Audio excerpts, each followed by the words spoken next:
you woke from a dream that unfolded like a film you had never seen. Your sleeping brain did not play back a recording. It gathered loose scraps of memory and wove them into a plot. Why into a story? The stranger part.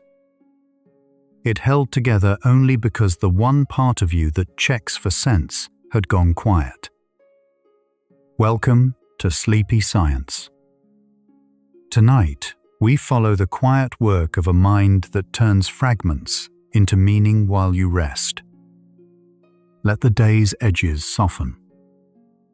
Behind your eyes, scattered moments are already drifting together, looking for the shape of a story they can belong to. So we begin where every dream begins. Not with a picture, but with a question the sleeping mind is already trying to answer. A dream almost never arrives as a single frozen picture. It comes as a story. There is a beginning, a middle, and something that feels like an end. People move through it. Places change. One moment leads to the next, as if a plot were pulling the whole thing along. This is the quiet mystery we follow tonight. The sleeping brain could have shown you a slideshow of the day. Instead, it built a small world with a shape. So here is the question resting under everything ahead. Why does the mind, left alone in the dark, weave scattered pieces of memory into a story with a thread running through it? Most vivid, story-shaped dreams cluster in a stage called REM sleep. The name comes from the rapid eye movements that flicker beneath closed lids. Two researchers, Aserinsky and Kleitman, first described it in 1953.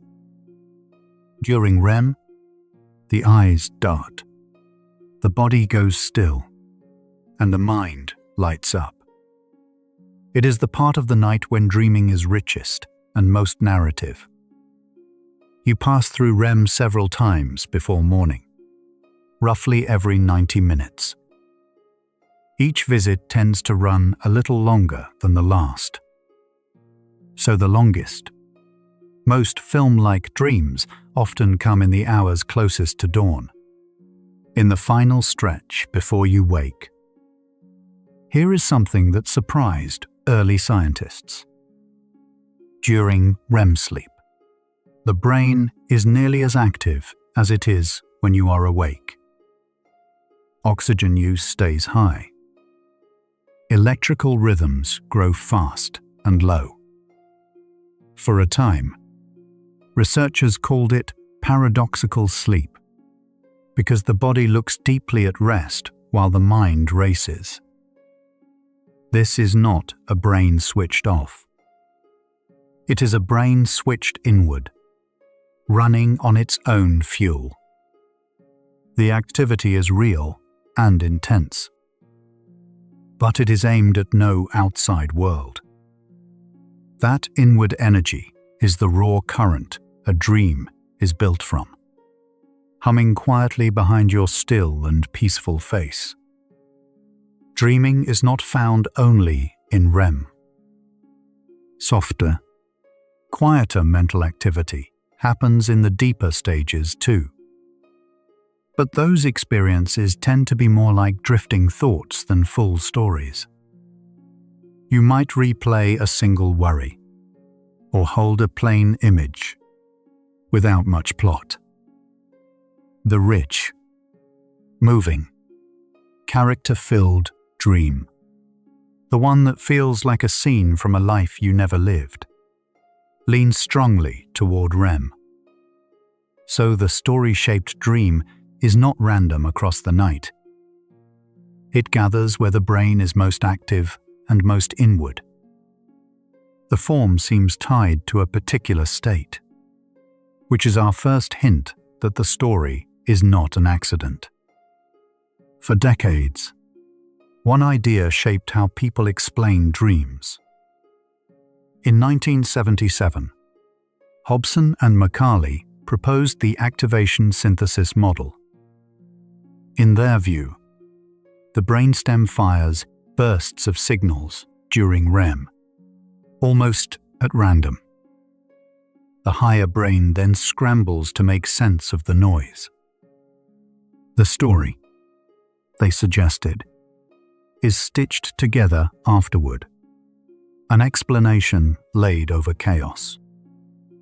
It was an influential idea, and parts of it still hold. But it is a debated model, not a settled fact. Tonight we treat it as one lens among several. It matters because it framed the story as an accident, a side effect. Later evidence would gently push back against that. Under the activation synthesis view, the plot is almost beside the point. The signals come first, and the meaning is painted on later. By that logic, a dream story would be like a caption forced onto a random photograph. It is a tidy idea, and it captured something true about how strange dreams can be. Yet it left a puzzle unsolved. If the story were only a cover for noise, why is it so often a story at all? And not simple static? Why the characters, the settings, the sense of one thing causing another? That gap is where newer thinking began to grow, quietly and patiently. A different picture came from the work of Mark Solms, a neuroscientist who studied people with brain injuries. He noticed something the older model did not predict. Damage deep in the forebrain, in circuits that carry motivation and reward, could switch off dreaming entirely. These circuits run on dopamine, the chemistry of wanting and seeking. When they went quiet, the dreams stopped, even though REM sleep continued. This suggested that dreaming is not simply brainstem noise. It seems to grow from the brain's deeper drives, the same systems that reach toward meaning while awake. The story, in this view, has roots far richer than static. Solms found another clue that unsettled the old idea. REM sleep and dreaming, long treated as one and the same, can come apart. Some people keep cycling through REM, yet report no dreams, after injury to those forebrain circuits. Others seem to dream from stages outside REM. If the two can separate, then dreaming cannot be just a reading of REM's random pulses. Something more is shaping the experience. This is still an active area, and no single model has closed the case. But the message is gentle and clear. The dream is not merely an echo of noise. It is something the brain is actively making. Now consider a strange and important quiet. During REM sleep, a region behind your forehead grows less active. It is the prefrontal cortex, the brain's planner and judge. Brain imaging studies, including work by Pierre Maquet in the 1990s, showed this dimming clearly. While the emotional and visual centers blaze, the careful, critical part steps back. Think of it as the editor leaving the room while the writer keeps working. With the editor gone, the story is free to unfold without anyone checking it for sense. This single shift explains a great deal about why dreams feel the way they do. Look closer at what that quiet region normally does. The dorsolateral part of the prefrontal cortex handles logic, planning, and self-monitoring. It is the voice that says, "Wait," that does not add up. In waking life, it keeps your thinking on rails. In REM sleep, it runs on low power. So inside a dream, a stranger can wear your mother's face, and you simply accept it. A hallway can open into the sea, and you feel no alarm. The absurdity is invisible from the inside, not because the story makes sense, but because the part that would object has softly gone offline for the night. While the editor rests, the heart of feeling stays wide awake. The amygdala, a small almond-shaped hub deep in the brain, remains active through REM sleep. It colors dreams with emotion, with fear, longing, tenderness, or unease. Often, the feeling comes first, and the plot forms around it. A vague dread can summon a chase. A warmth can build a reunion. In this way, emotion is not a decoration on the dream. It can be the engine that drives the narrative forward. The story bends to serve the mood, which is why dreams so often feel meaningful even when their events make no ordinary sense. There is a particular network that may sit at the center of this. Scientists call it the default mode network. It switches on when your attention drifts inward, during daydreams, memories, and imagined futures. It is the circuitry of your inner narrator, the part that spins your life into an ongoing story. Remarkably, this same network stays busy during REM sleep and dreaming. The evidence here is fairly strong and keeps growing. So the machinery you use to daydream and to tell yourself who you are does not shut down at night. It keeps running in the dark, working with different material, following the same deep habit of making a story. This is the moment the question begins to shift. If dreaming leans on the very network built for inner storytelling, then the plot is not a random accident laid over noise.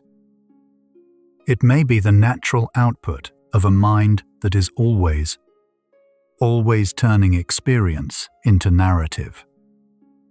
We started by asking why the sleeping brain bothers to build a story. Now the shape of the answer is faintly visible. Perhaps the brain is not deciding to tell a story at all. Perhaps storytelling is simply what this kind of mind does, awake or asleep, whenever it is left alone with its own material.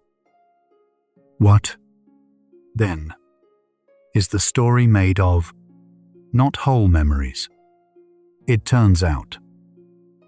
Research by Fossey, Stickgold, and others found that dreams rarely replay a complete event from your life.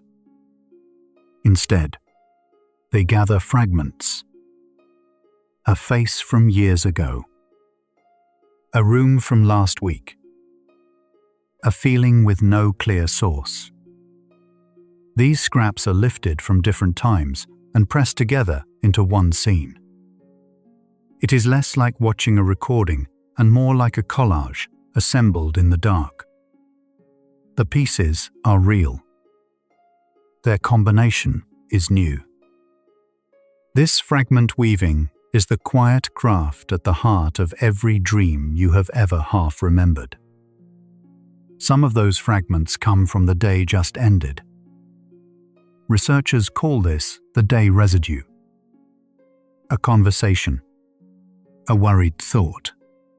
A passing image can resurface hours later inside a dream, reshaped and recombined.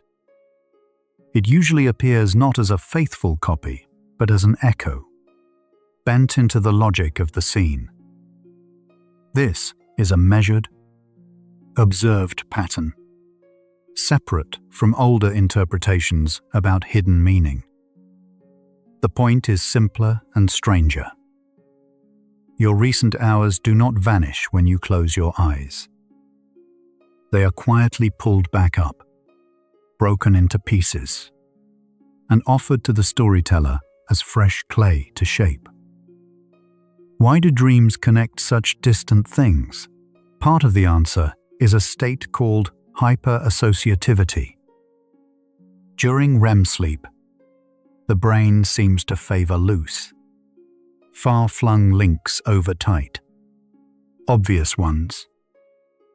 Studies by Stickgold, Walker, and colleagues found that the sleeping mind reaches for weak and surprising associations.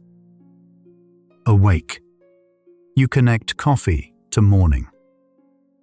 Asleep, coffee might connect to a childhood kitchen, then to a person you miss. This loosening is not a malfunction.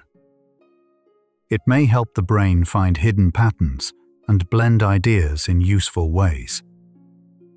It also supplies a dream with its strange, branching material, the odd leaps that make each plot feel like its own small world.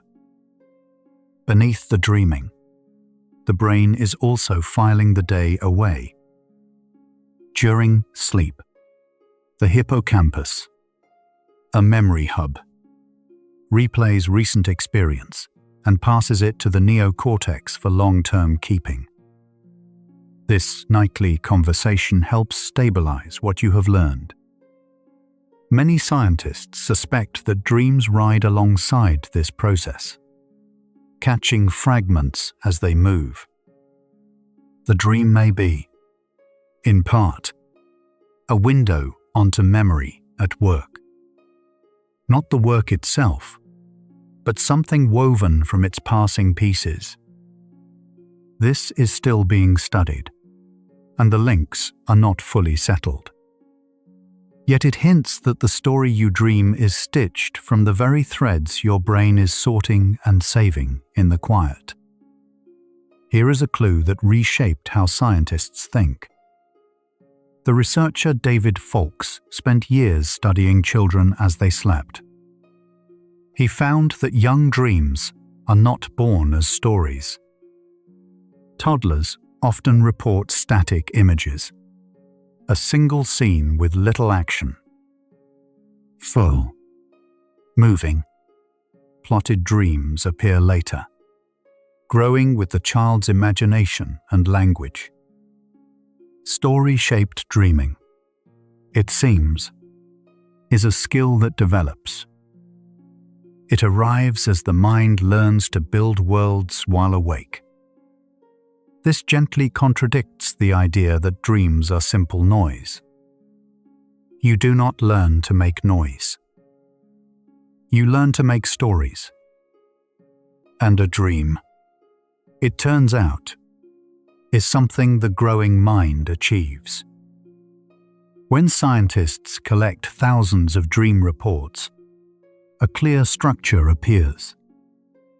Researchers like Calvin Hall and Robert van der Castle built systems to measure them. Dreams have settings, characters, objects, and actions, in patterns steady enough to count. There are typical numbers of people per scene, typical kinds of events, typical emotions. In other words, dreams are not formless. They follow the grammar of narrative, the same deep shape found in every story humans tell. This regularity is hard to square with pure randomness. Chaos does not organize itself into consistent plots night after night, across millions of sleepers, in every culture that has ever been asked. Every story needs characters, and dreams are crowded with them. To place a person in a scene, your brain runs its social machinery, the circuits that model other minds. Regions along the midline and the sides of the brain help you imagine what others think and feel. In dreams, this engine keeps working. It conjures people who speak, react, and seem to want things, even people you have never met. They feel like separate minds, though they are all spun from you. This is the storyteller casting its play, filling the stage with characters drawn from a lifetime of faces, then letting them move as if on their own. Time inside a dream behaves more gently than you might expect. Careful studies, including work with lucid dreamers who signal from within sleep, suggest that dreamed time runs roughly at the pace of waking life. A minute in the dream is close to a minute on the clock. Events unfold in sequence, one after another, the way a real evening does. This is another mark of narrative. Random flashes would jump and scatter. A story moves in ordered time. The dream keeps that rhythm, letting a plot breathe and develop.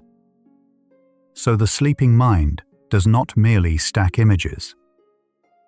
It paces them, giving your night the unhurried flow of a tale being told. Not every part of the old model has fallen away. During REM sleep, waves of activity sweep up from the brainstem through the visual regions.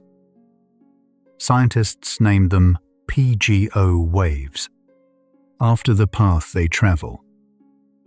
They may help spark the flood of imagery that fills a dream. This piece fits the activation synthesis idea, and it likely plays a real role. But notice what it explains and what it does not. It can supply the pictures. It cannot, on its own, explain the plot. A burst of images is not yet a story. Something else must gather those sparks and give them order, character, and a thread of cause. So the question has quietly turned beneath us. At first, we asked whether the sleeping brain is active enough to dream. Clearly it is. Now we ask something deeper. Why does all that activity take the shape of a plot rather than a blur? The signals, the images, the loosened memories. These are the ingredients.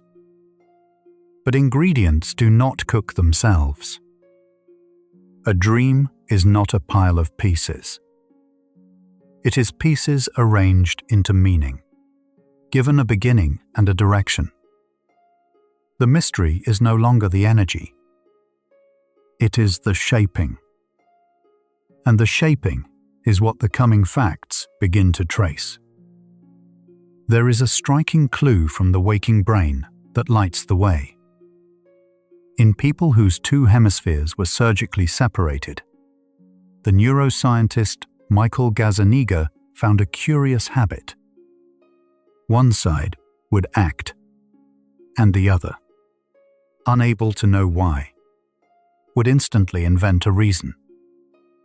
He called it the interpreter, a part of the mind that spins coherent stories from incomplete information, without noticing the gaps. This happens while fully awake. The brain, it seems, cannot help narrating. It reaches for a storyline even when the facts are thin. That same reflex, running in sleep with the editor gone, may be exactly what builds the seamless plot of a dream. Let us gather what the night has shown so far. A dream is not random static, wearing a costume of meaning. It rises from a brain built for story, using loosened memories, living emotion, and a quieted inner critic. The narrative network hums, characters take the stage, and time keeps its gentle pace. Yet one thing remains untouched. We have seen the ingredients and the state, but not the act itself. How, exactly, does the brain take a handful of unrelated fragments and bind them into a single, flowing plot? That is, the work the next stretch begins to follow, moving from what a dream is made of toward how it is made. You have been with us a while now, and your breathing has likely softened without your noticing. A gentle subscribe helps another restless mind find this quiet storyteller too. Now, let us pause together, one sleepy soul at a time. The face you just imagined, the stranger wearing someone you love, is being assembled behind your eyes right now, from parts you have carried. You do not choose the pieces. They rise on their own, drawn together by feeling more than logic. That is the same soft pull loosening your shoulders into the bed. The question we opened, how loose fragments become a single story, is not only being asked in the science. It is happening inside you tonight, quietly, without effort, where the day comes apart and something gentler takes its shape. Let your breath lengthen. The weaving does not need you awake to do its work. From here, the story moves closer to how the threads are joined. Begin with the simplest thread of all: association. In the brain, one active idea gently wakes its neighbors. A face lights up a name lights up a place. This spreading is how thought moves even while you are awake. In a dream, with the reins loosened, the spreading runs freely. Each image becomes the seed of the next. A beach calls up water. Water calls up a childhood pool. The pool calls up a friend. Follow enough of these small jumps and a path appears. That path, traced through loosened memory, is the first rough draft of a dream's unfolding plot. The brain does not build every plot from scratch. It leans on story templates worn smooth by a lifetime of living, searching for something, trying to reach a place, being followed, losing what you held. These deep patterns, sometimes called schemas, are the well-used grooves of human experience. When fragments start to gather, they fall naturally into one of these familiar shapes. It is easier to assemble a known form than to invent a new one. So a dream often feels oddly recognizable, even when its details are strange. Because underneath, it runs a storyline the mind has told itself 1,000 times before. There is a beautiful overlap hidden here. The same brain system that lets you imagine the future also builds your dreams. Studies by Hassabis, Maguire, and others found that picturing a future scene and recalling a past one-use, one-shared network It gathers stored pieces and constructs a fresh scene from them. This is called constructive simulation. A dream may be that engine running in the dark, unsupervised. It takes remembered parts and assembles a place that never existed. So the nightly story is not a foreign thing. It is your daytime power of imagination, still at work while you sleep. Feeling gives the story its spine. As the amygdala tags certain fragment as important, the plot bends toward them. A jolt of fear pulls the narrative into flight. A pang of longing draws a lost face onto the stage. The emotion arrives first, and the events arrange themselves to carry it. This is why a dream's logic can be impossible while its feeling is perfectly clear. You may not recall what happened, but you remember exactly how it felt.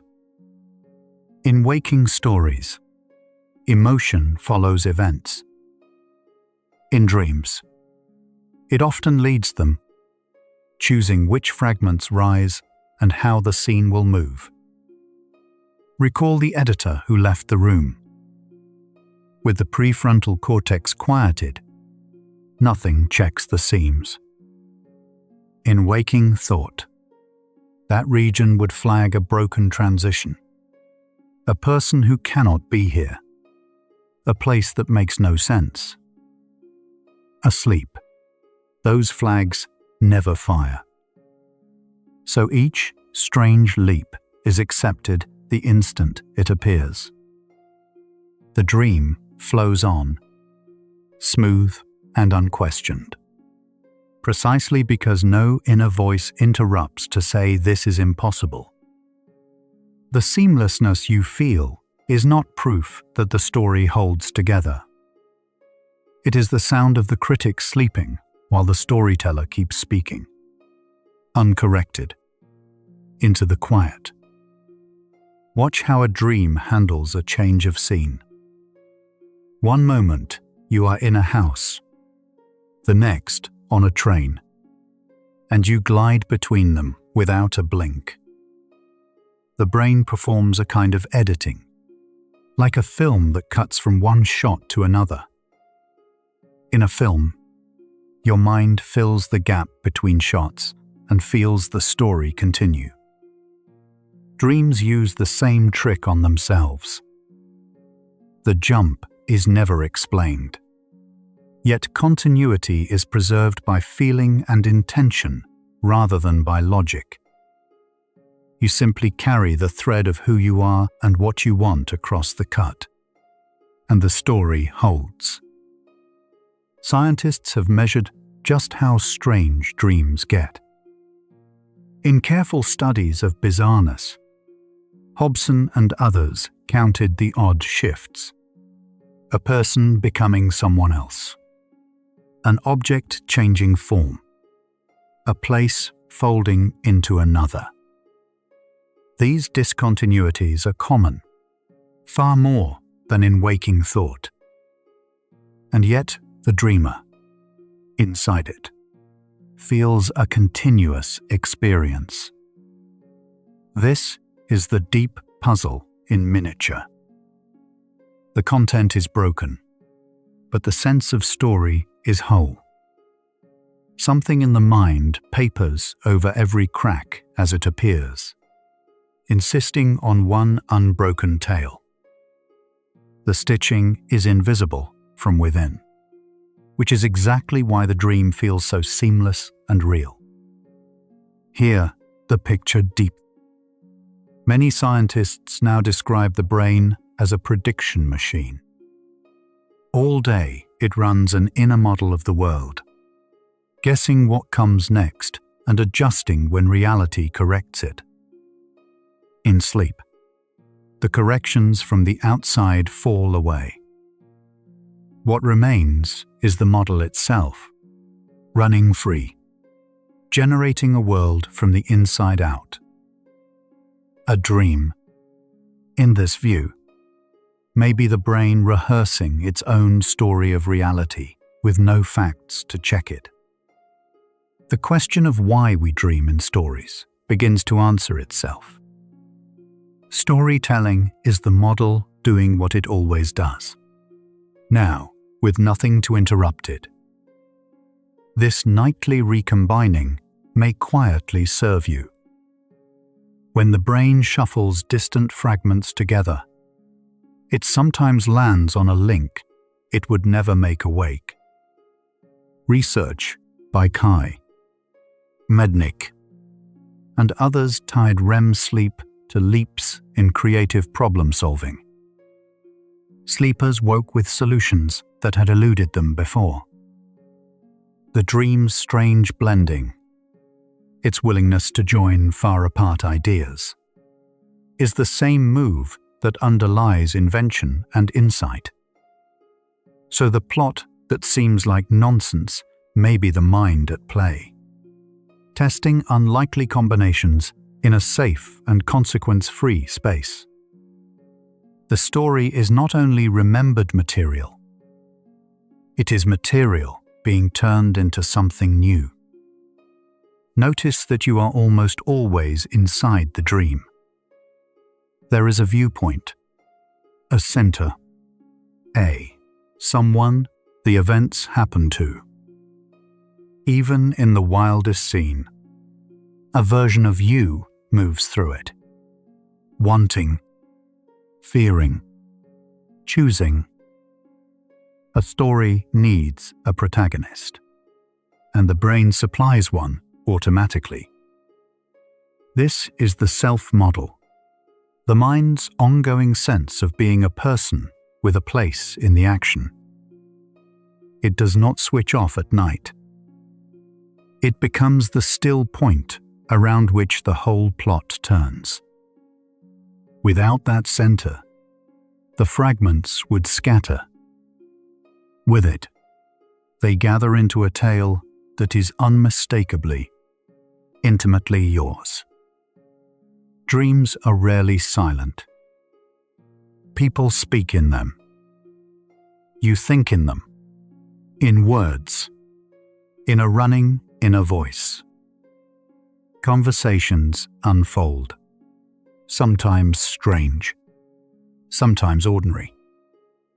The brain's language regions stay involved, lending the story dialogue and narration. This voice is part of what makes a dream feel like a told tale rather than a passing image. It carries intention and meaning across the scene. Even when the words dissolve on waking, the sense of having spoken and been spoken to remains.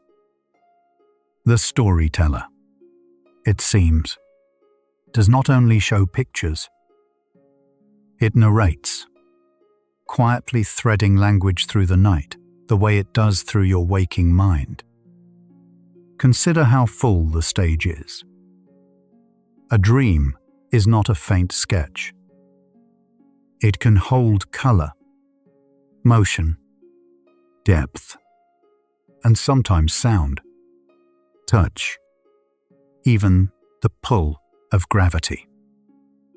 Vision usually leads, but the brain generates a whole sensory world from within, with no eyes open and no light entering. This richness takes real work. The same visual and sensory regions that process the waking world are lit up, now painting from memory instead of from the senses. That is why a dream can feel utterly present. Your brain is not imagining a scene from a distance. It is building one around you and placing you inside it. Beneath all of this runs a particular chemistry. During REM sleep, the messenger acetylcholine rises, while two others, norepinephrine and serotonin, fall away. Hobson mapped this balance in what he called the AIM model. High acetylcholine keeps the internal imagery vivid and flowing, The drop in the other two loosens focus and dims self-reflection. It is a recipe almost designed for dreaming. Rich pictures, loose associations, and little judgment. The storyteller is chemically switched on, and the critic and the archivist are switched down. The night's whole strange character grows from this quiet shift in the brain's inner weather. That same chemistry explains a familiar frustration. Dreams are vivid while you have them, yet slip away within moments of waking. The low norepinephrine that frees the story also weakens the systems that lay down new memory. So the tale is fully lived but poorly recorded. It is written in water. This is not a flaw so much as a signature of the state. The brain, in REM, is set to generate and to feel, not to store or to scrutinize. The storyteller works at full power. The one who would write it all down has, for these hours, gently set down the pen. Draw the threads of this stretch together. A dream's plot is not designed by any single planner. It arises. Association supplies the path. Familiar story shapes give it form. Emotion chooses its direction. Prediction generates its world. And the missing editor lets it all flow uncorrected. No one is writing the story. The story is self-organizing, the way a swirl forms in moving water.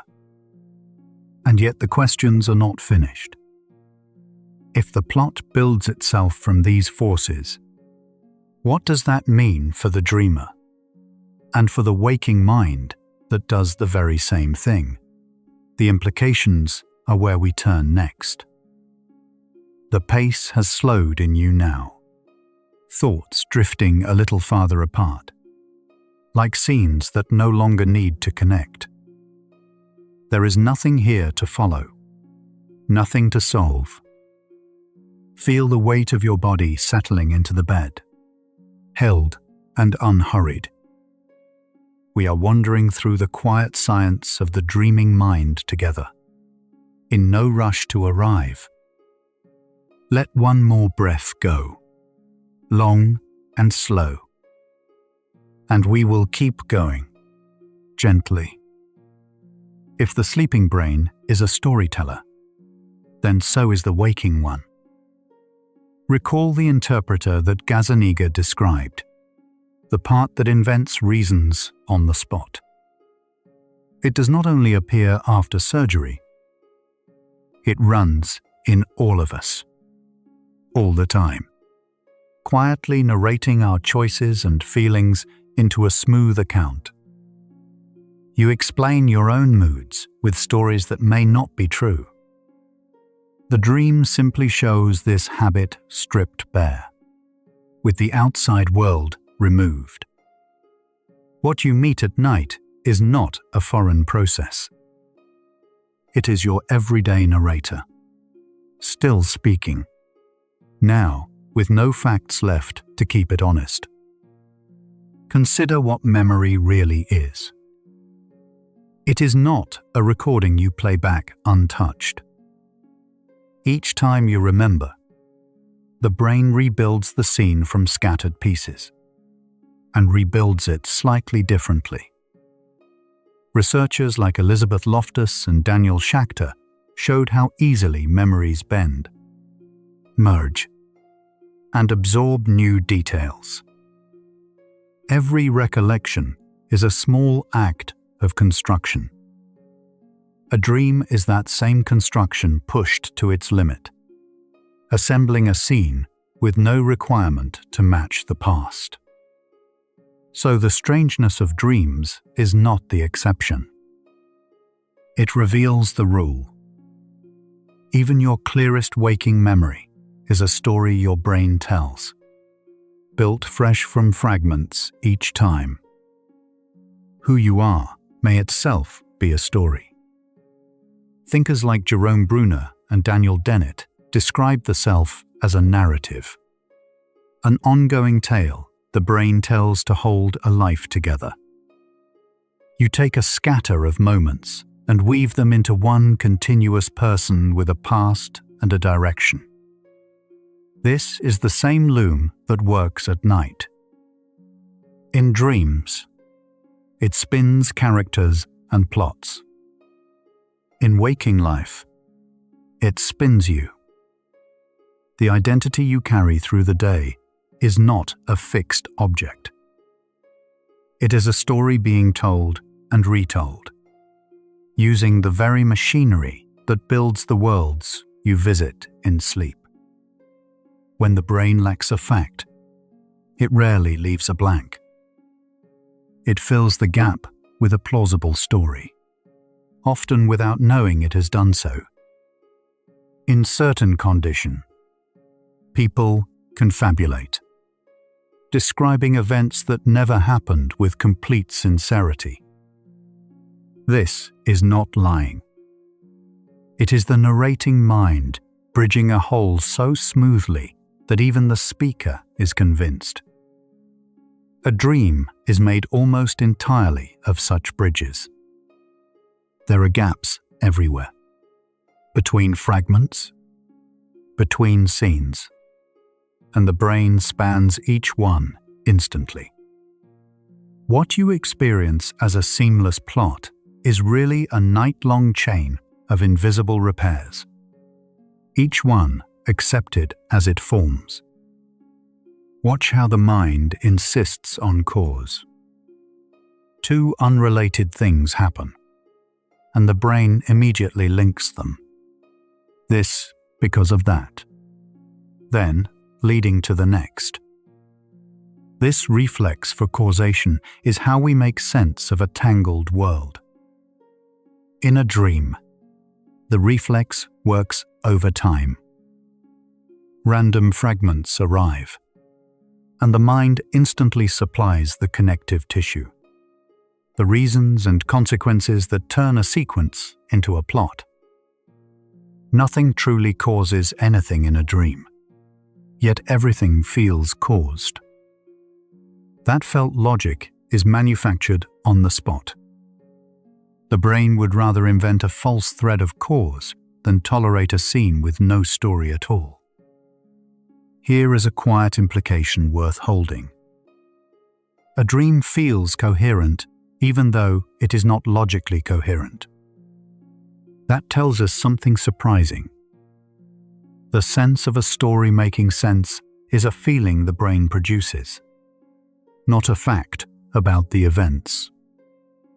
Meaning, in this way, is generated from the inside.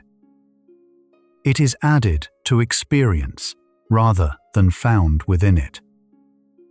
The dream is the clearest proof. Its plot is impossible, yet it feels whole and significant while you are in it. Coherence, it turns out, is less about the world lining up and more about the mind deciding that it has. A dream has no author, yet it feels authored. No one sat down to write it. It assembled itself from association, emotion, and habit, with no planner in charge. And still, from the inside, it seems shaped by intention, as if a storyteller meant every turn. This gap is deeply revealing. The feeling of an author can arise where there is none. The sense that a mind is steering the tale is itself part of the tale. But it hints that even in waking life, the narrator you feel guiding your thoughts may be less a captain and more a story the brain tells about being in control. Step back and notice how universal this is. Every human culture that has ever been asked reports dreaming, and dreaming in stories. The details differ, but the deep form is shared. Settings, characters, actions, a thread of experience over time.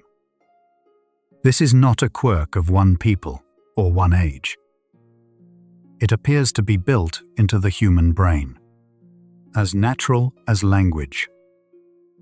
A newborn species-wide habit of turning inner activity into narrative. Whatever storytelling is, it is not a cultural invention laid on top of the mind. It seems to be part of the basic design, surfacing everywhere humans close their eyes and sleep. Turn this back toward your waking hours. Right now, your sense of a smooth, continuous present is also being stitched together. Your brain blends a stream of sensations, memories, and expectations into one seamless now. It hides the gaps, smooths the cuts, and hands you a story called experience. The difference from a dream is not the stitching. It is the editing. Awake. The world keeps correcting the tale, trimming it to fit reality.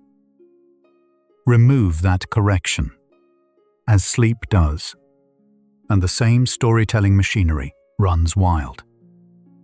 Your waking life may be a dream that the senses are constantly, gently keeping in line. So the question turns once more, and it turns toward you. We began by asking why the sleeping brain weaves fragments into a plot. Now we see that it never stops weaving, awake or asleep. The dream is not the strange exception. It is the same storyteller, freed from the world's corrections. And that raises something quietly unsettling. If both your nights and your days are stories the brain tells, then which telling is the real you? The one edited by the world, or the one that flows when the editing stops? The second half of tonight follows that question inward. What just opened? The possibility that your waking self is only a more edited version of the same story is not a cold idea to hold away. You may be feeling it right now, in the way the day's certainties have loosened their grip. The person you were so sure of this morning has grown softer in the dark. That is not something going wrong. It is the editing quietly easing, the corrections falling away, the story allowed to breathe. Notice your breath moving on its own, steady, part of a rhythm you never had to author. Let that be enough. The second half leans further in, toward what the storyteller becomes when it stops needing the world to agree. In sleep, the storyteller works alone at last. There is no audience, no world pressing in, no task to finish. The mind is free to do the one thing it has always done, only now with nothing to answer to. What surfaces is narration in its purest form. Stripped of the day's demands, the brain still reaches for a plot. It cannot seem to help it. This is the quiet revelation of the dream. Left with only itself, the mind does not fall silent. It begins to tell a story, softly, into the dark. At the center of that telling sits the default mode network. It is the web of regions that carries your inner life, your memories, your imagined scenes, your sense of a continuing self. Through the day, it hums beneath your busy thoughts. At night, it keeps humming. The evidence that it shapes dreaming has grown steadily and stands on fairly firm ground. Think of it as the loom of the mind. It does not weave cloth. It weaves experience into story, gathering the loose threads of memory and drawing them into a single moving line. Beside the loom sits a loosened guard. The prefrontal cortex, the region that judges and corrects, runs low through REM sleep. These two facts together form the heart of the answer. A network built for story keeps working, while the part that would question it rests. The weaver weaves, and no one checks the pattern. This pairing is the sturdiest part of the whole picture, the piece the science holds with the most confidence. The plot flows because the storyteller is awake and the editor is asleep, both at once, in the same quiet skull. So the strangeness of dreams is not a flaw to explain away. It is a window.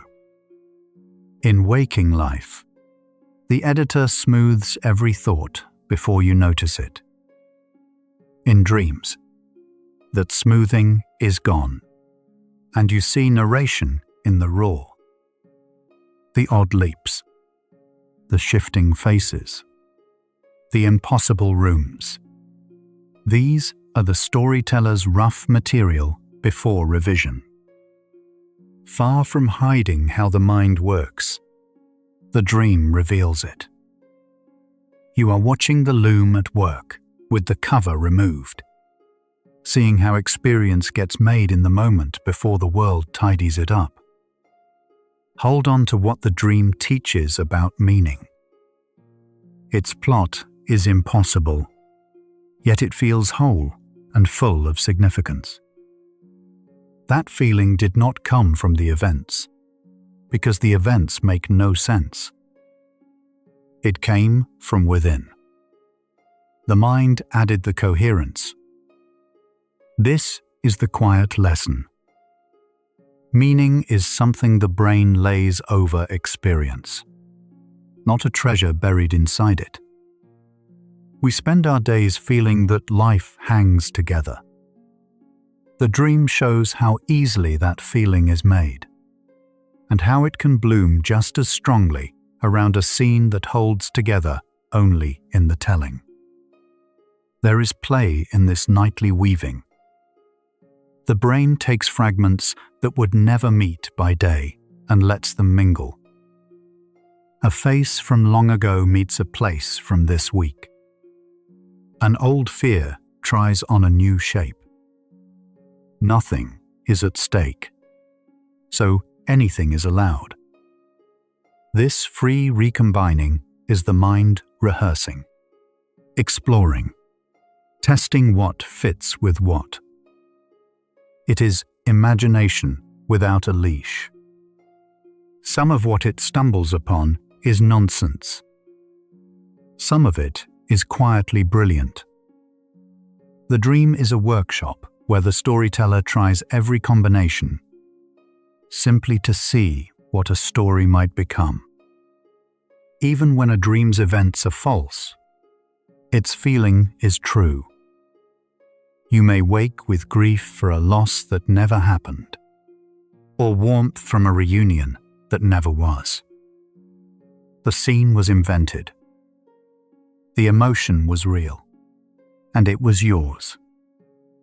This is why dreams can move us so deeply. They speak in the language of feeling, which needs no facts to be genuine. The storyteller may lie about the world, but it does not lie about the heart. What you felt in the dream, you truly felt, carried up whole into the waking morning. Why do dreams fill with familiar strangers? The brain builds its characters from parts. It blends a voice from one person, a face from another, a manner from a third, into someone who feels known yet cannot be named. These are composites, stitched from a lifetime of faces. The storyteller needs a cast, so it assembles one from spare pieces. That is why a dream figure can carry the certainty of a loved one while wearing a face you have never seen. They are not memories of people. They are new people, made of memory, cast for the night story. Places in dreams behave the same way. A house becomes a school, becomes a shoreline, each melting into the next. The brain stores space in overlapping maps, drawn by the hippocampus and its neighbors. In sleep, those maps blend and bleed. Fragments of many places fuse into one shifting setting.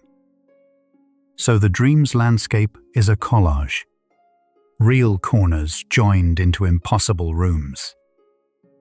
You move through it without surprise, because the storyteller hands you each new place as if it had always been there. The ground itself is being woven beneath your feet as you walk across it. Notice how rarely you know you are dreaming.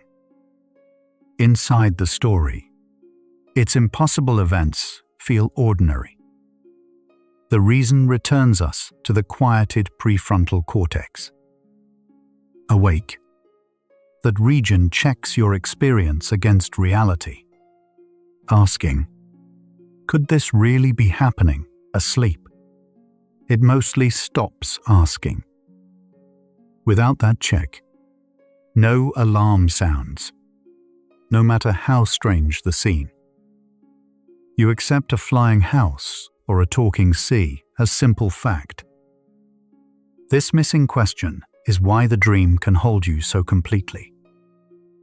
The one part of you that might say, "This is only a dream," has quietly stepped away for the night. Yet sometimes the question returns. In lucid dreaming, a sleeper suddenly knows they are dreaming while the dream goes on. Scientists have studied trained lucid dreamers who signal with eye movements from inside sleep. Brain scans suggest that in these moments, parts of the prefrontal cortex flicker back to life. The editor half wakes, and awareness slips into the story. This rare state is a clue in itself. It shows that the difference between blind dreaming and knowing you dream lives in that one quiet region. The same guard whose rest lets the ordinary dream flow uncorrected. Time keeps its shape even here. A dream does not flash by in scattered bursts.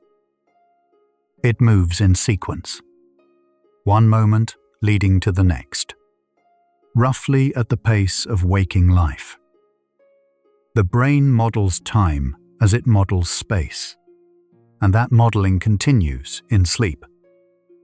So the story is allowed to unfold, to build and turn and arrive.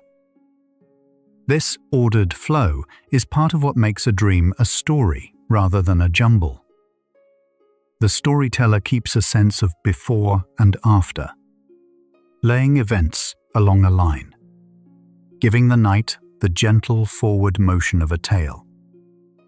Every story turns around a center, and in the dream, that center is you. However strange the scene, a version of you moves through it, wanting and fearing and choosing. This is the self-model, the mind's steady sense of being someone. It does not dissolve in sleep. It becomes the still point that holds the plot together. Without it, the fragments would scatter into noise. With it, They gather into a journey that belongs to a single traveler.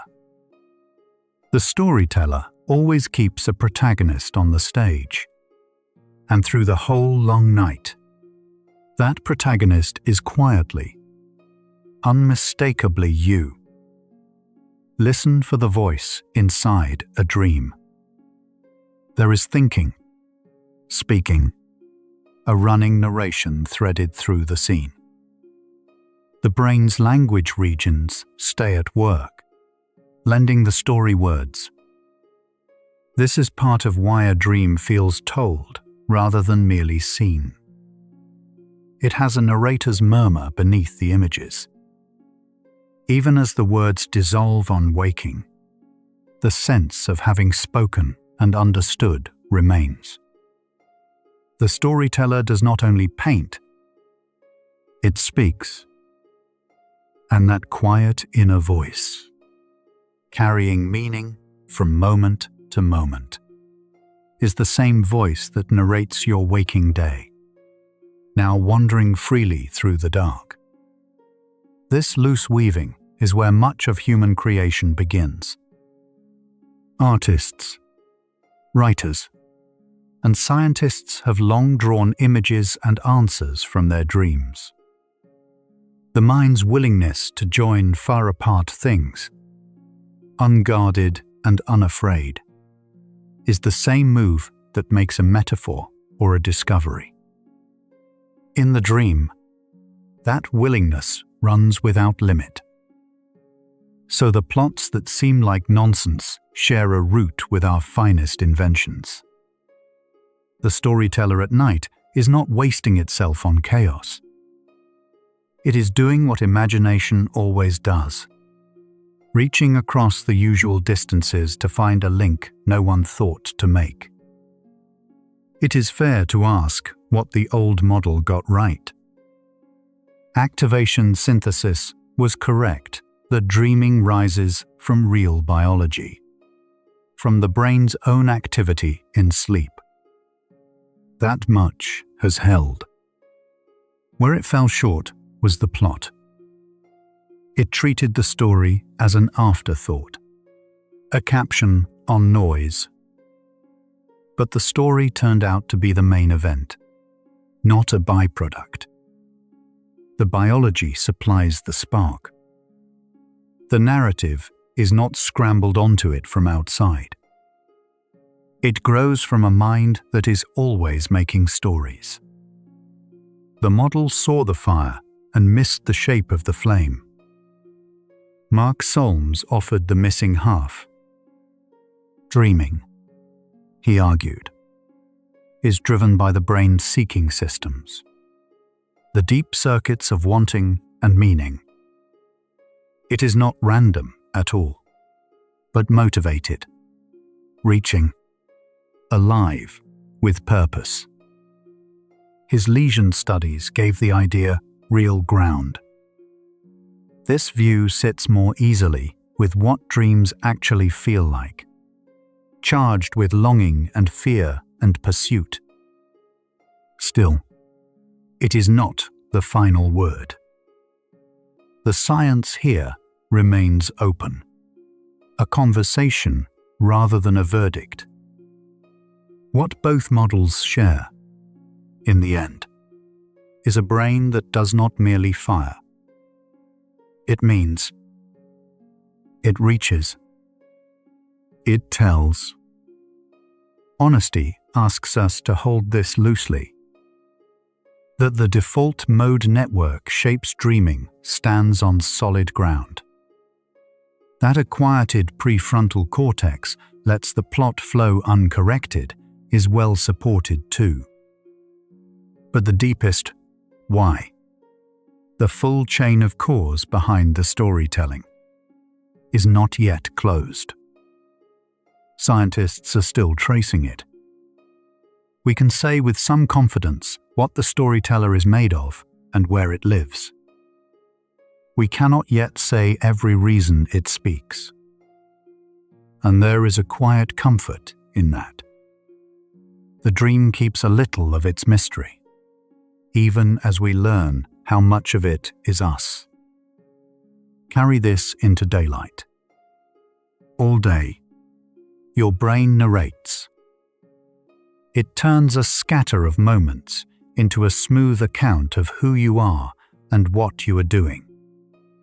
You explain your feelings with stories, your choices with reasons, your life with a plot running from past to future. This narrating rarely rests. The dream is only its nighttime face, the same habit set loose. So the storyteller is not a visitor who comes when you sleep. It is the one who has been telling your life all along, in the background, beneath every ordinary hour of your waking mind. Remembering, too, is a kind of dreaming with open eyes. Each time you recall a moment, the brain rebuilds it from fragments, filling gaps, smoothing edges, quietly reshaping it to fit. It feels like replay, but it is construction. The difference from a dream is only that waking memory is checked against the world. The machinery underneath is the same loom, the same weaving of pieces into a coherent scene. So the past you carry is not a vault of recordings. It is a nightly and daily act of storytelling, retelling your life to yourself in order to keep it. Your very sense of being one continuous person is a story maintained. Moment to moment, the brain stitches your experiences into a single thread and calls it you. It does this awake and asleep, without pause. The self is not a solid thing you simply have. It is a narrative held together by constant telling, the way a song exists only while it is being sung. The dream shows the loom running with the world removed. Waking life shows it running with the world folded in. Either way, the person you feel yourself to be is a story, gently and endlessly retold. So the dream is not a glitch in an otherwise orderly mind. It is a gift, a rare clear look at how experience is made. Every night, the cover lifts, and the storytelling that usually hides behind your thoughts steps into view. The strangeness you wake from is the machinery working in the open. Rather than something to explain away, it is something to marvel at quietly. You are being shown, night after night, the deep habit at the root of your mind, the endless turning of fragments into meaning, of pieces into plot, of raw experience into a story you can live inside. Now the answer draws close, and it is simpler than we feared.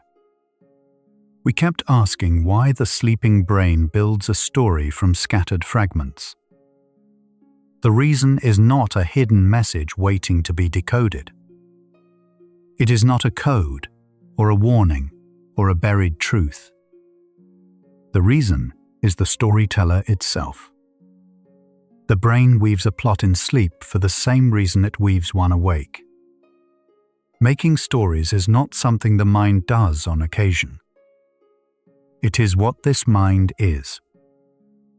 The dream is that nature, showing itself plainly, once the day has finally let it go.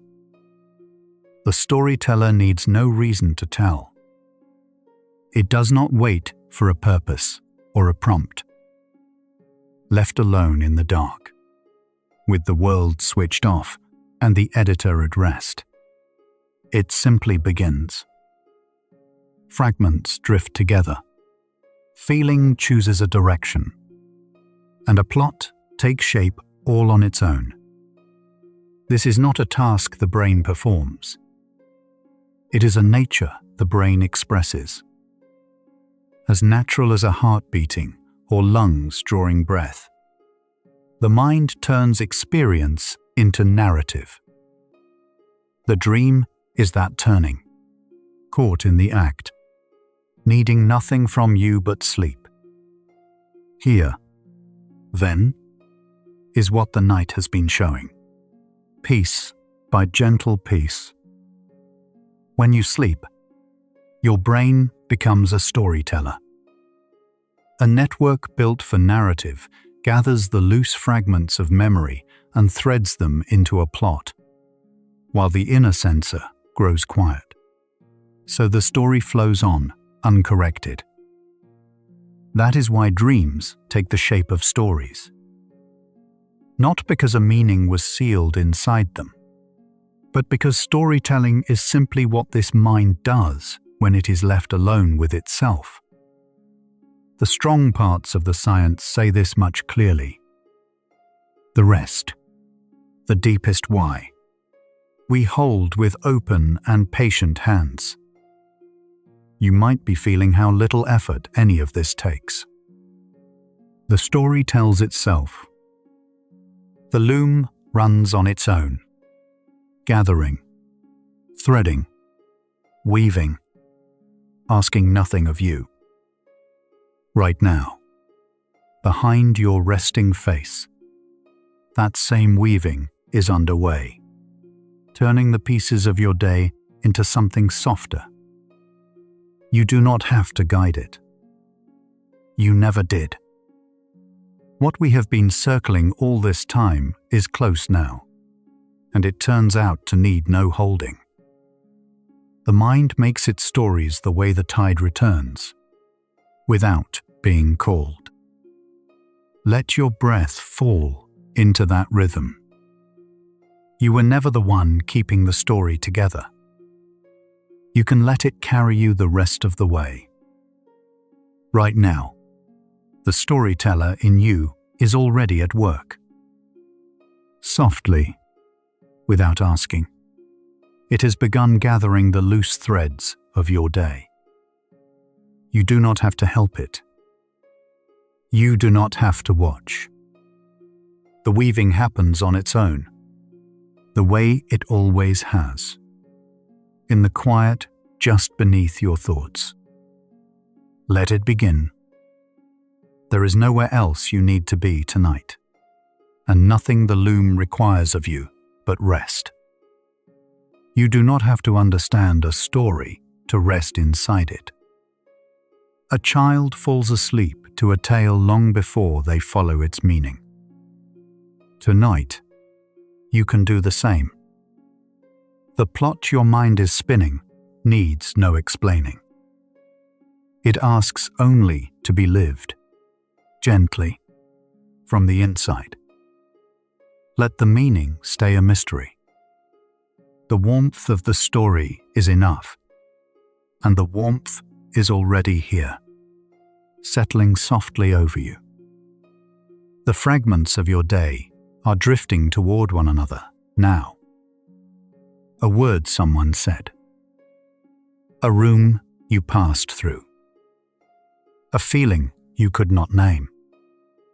They are floating closer in the dark, looking for the thread that will join them. You do not choose which pieces rise. You never did.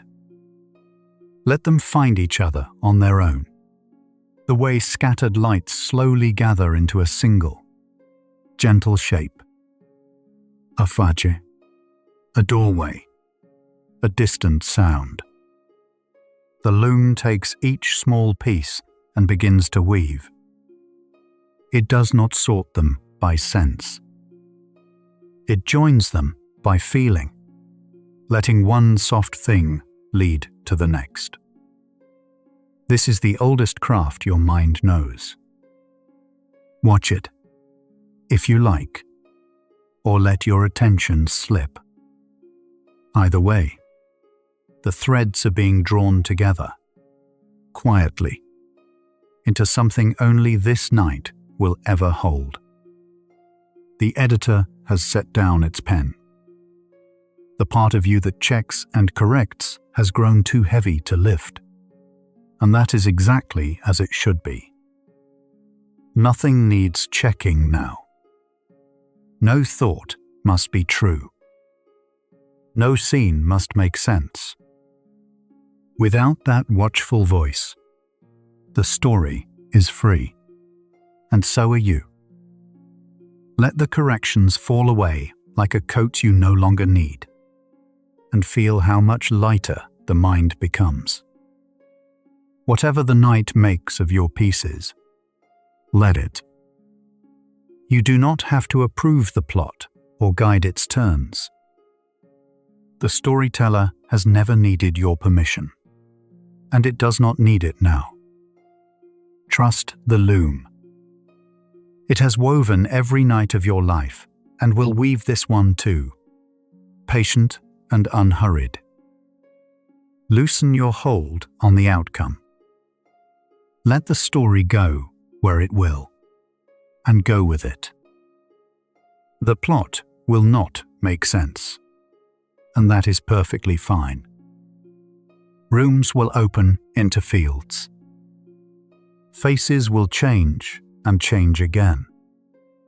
None of it must add up. Sense is the day's demand, not the night's. Here, in the dark, coherence is not required, only allowed to arrive if it wishes. Let the strangeness be. It is not a mistake. It is the mind at ease, telling itself a story with no rules. Meaning is not hidden inside the dream, waiting to be found. It is the dream's own quiet warmth, added from within as the story unfolds. You do not have to dig for it. You only have to feel it, the way you feel the heat of a low fire. Let go of the search for what it all means. The meaning is already here, soft and close, needing no interpretation. It is simply the feeling of being gently told. You are the center of every story your mind tells. However far the dream wanders, a version of you moves quietly at its heart. You need not hold that place. It holds itself. The self is the still point the whole night turns around, and it will keep its center even as you sink. Rest there, at the middle of your own unfolding story, and let the scenes drift around you like slow weather. The strangers you may meet tonight are made of your own tenderness. Each face is stitched from people you have loved and lost and passed on the street. They are not intruders. They are you, wearing borrowed features, cast for the night's small play. There is nothing to fear in them. Greet them gently, if they come, and let them go just as gently. They live only in the story, and only for a while. The places will shift beneath you, and you can move through them unafraid. A hallway becomes a shore. A stair becomes a sky. The ground is being woven as you walk, and it will hold you well enough. You do not need solid footing here. You need only to drift from one soft place to the next, carried by the story, trusting the loom to lay each new floor beneath your feet. Time will soften now, and the story will take as long as it takes. There is no clock in the dark that matters, no hour you must reach. The night stretches wide and slow, and the plot may wander at its own gentle pace. Let it. You have nowhere to hurry to.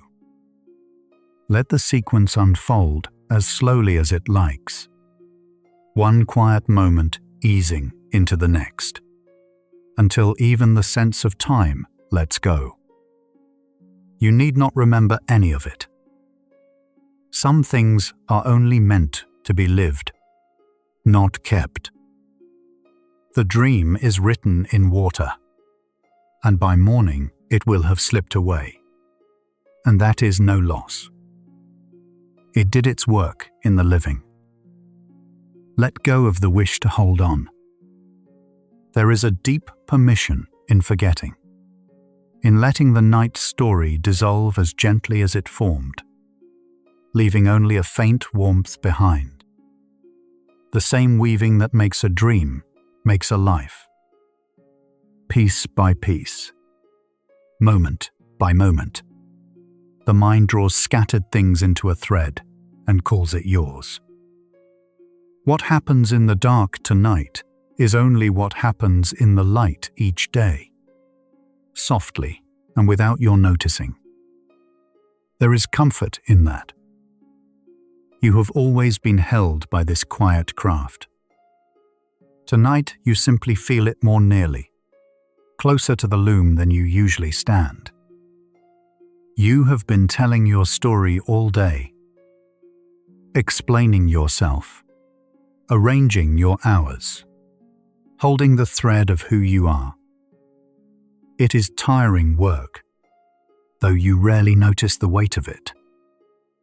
Now you can set it down.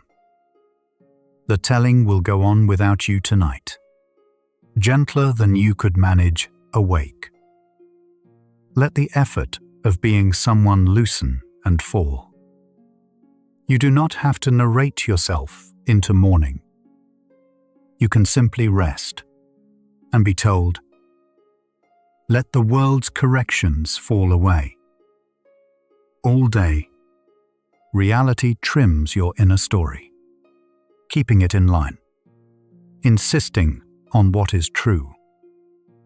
In sleep, that pressure lifts. There is nothing left to correct against, and nothing you must get right. Feel how the mind opens once the checking stops, how the story breathes when no one edits it. This is the freedom the night offers, the same freedom a dream has always known. The self loosens now. The person you carried so carefully through the day grows soft at the edges, less certain, less held. Do not reach to firm it up. Let it blur. You are not losing yourself. You are letting the story rest its grip, the way a hand uncurls in sleep. What feels like dissolving is only the tight telling easing, allowing something quieter and wider to take its place beneath you. What remains, when the self grows quiet, is not nothing. It is the loom, still gently turning. The weaving does not stop when you stop watching. It goes on beneath all thought, patient and sure, drawing the night together thread by thread. You can rest on that.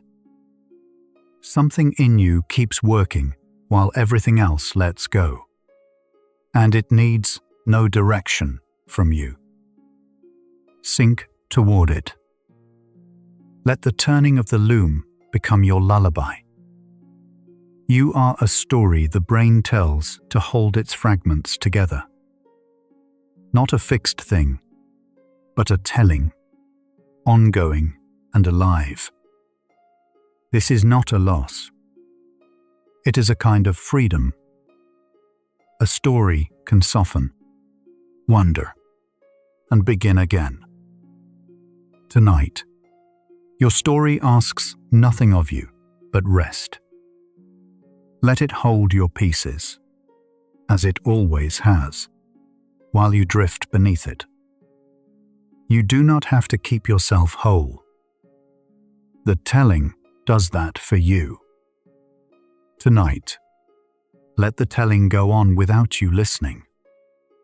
You have followed the story far enough. Now you can close the small distance between you and it and simply sink in. The plot will continue in the dark, with or without your attention. Release the last thread of watching. Let the narration blur into the quiet until there is no listener and no tale. Only the soft continuing of a mind at peace with itself.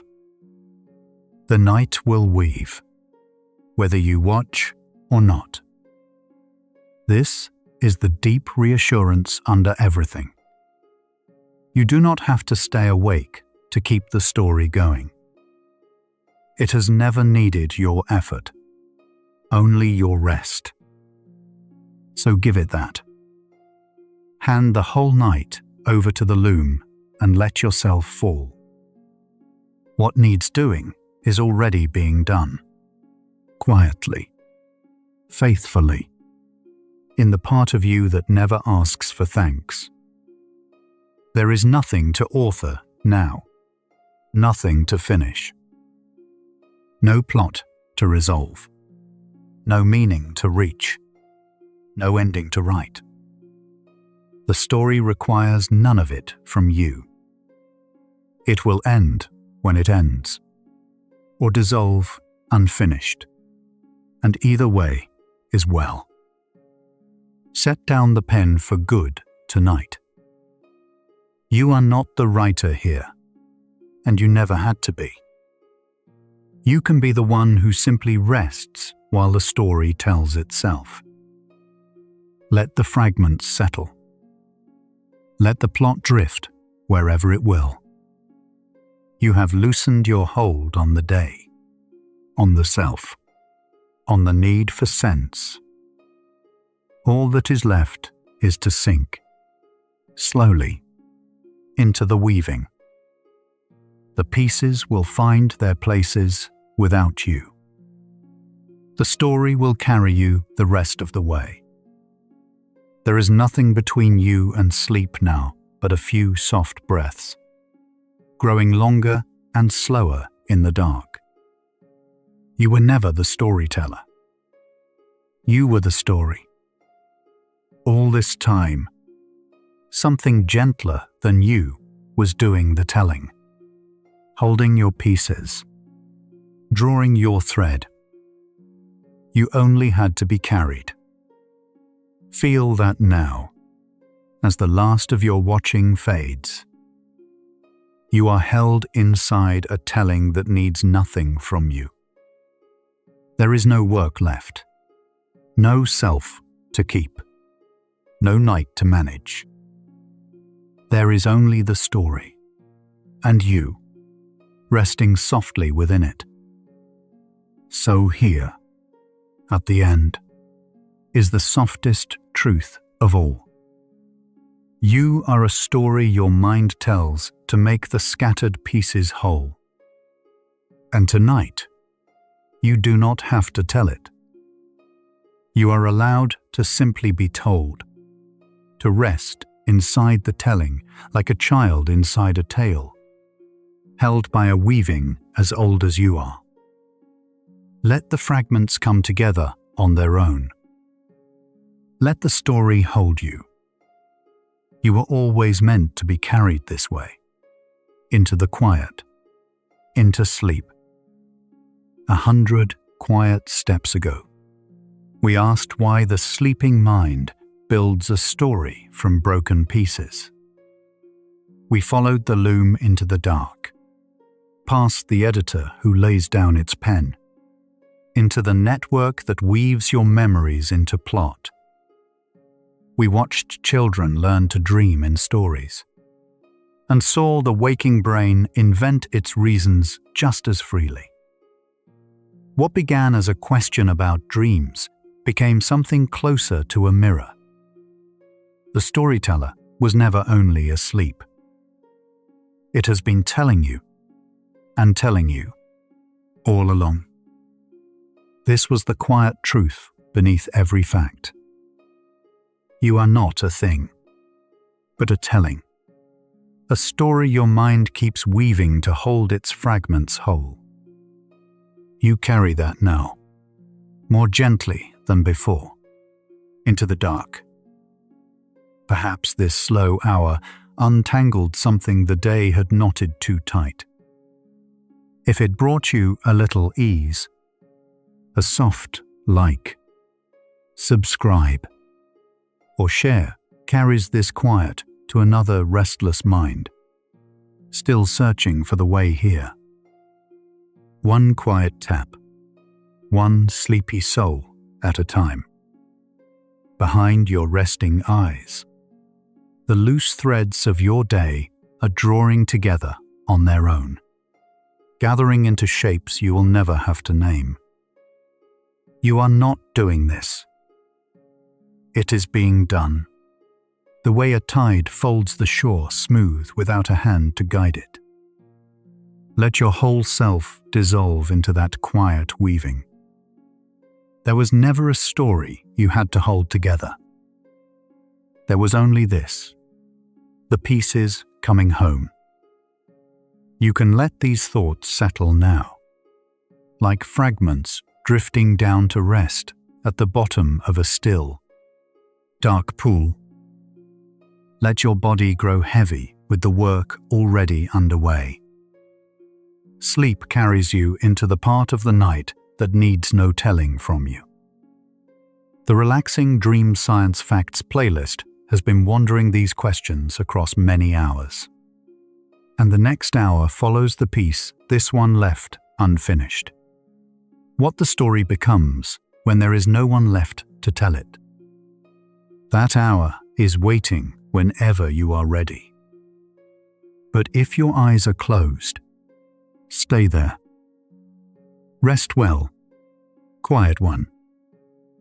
You were never the one holding it all together. Where curiosity ends and sleep begins. Good night.